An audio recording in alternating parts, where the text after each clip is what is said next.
Hi, in this video, I'll guide you on how to fix the PowerShell error that states script cannot be loaded because running scripts is disabled on this system. This error can be quite frustrating, especially if you're trying to execute scripts for automation or system administration tasks. So, let's get started. Lately, I was testing some software when Windows Defender stopped me from running it. I want to clarify that this software is legitimate, as this was just another false positive from Windows Defender.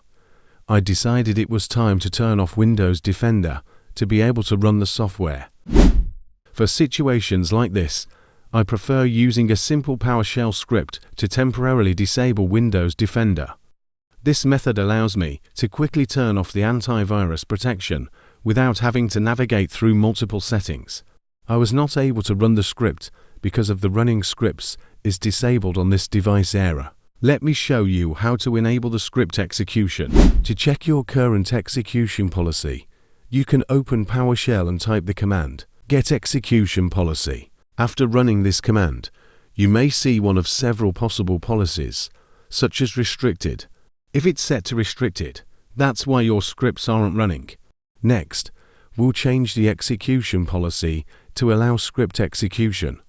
You can do this by entering the following command in your PowerShell window. For this to work, please run it as an administrator. This command allows scripts that you've created on your local system to run, while still protecting you from potentially harmful scripts downloaded from the internet. With the policy changed, you should be able to run the script. To check if the command works successfully, navigate to Virus and Threat Protection in your system settings and click on Manage Settings.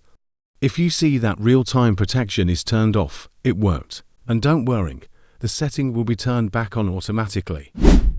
To restore the restricted mode, simply open PowerShell again and enter the following command. This will revert your system's execution policy back to its default setting, preventing any scripts from being run until you allow them again in the future.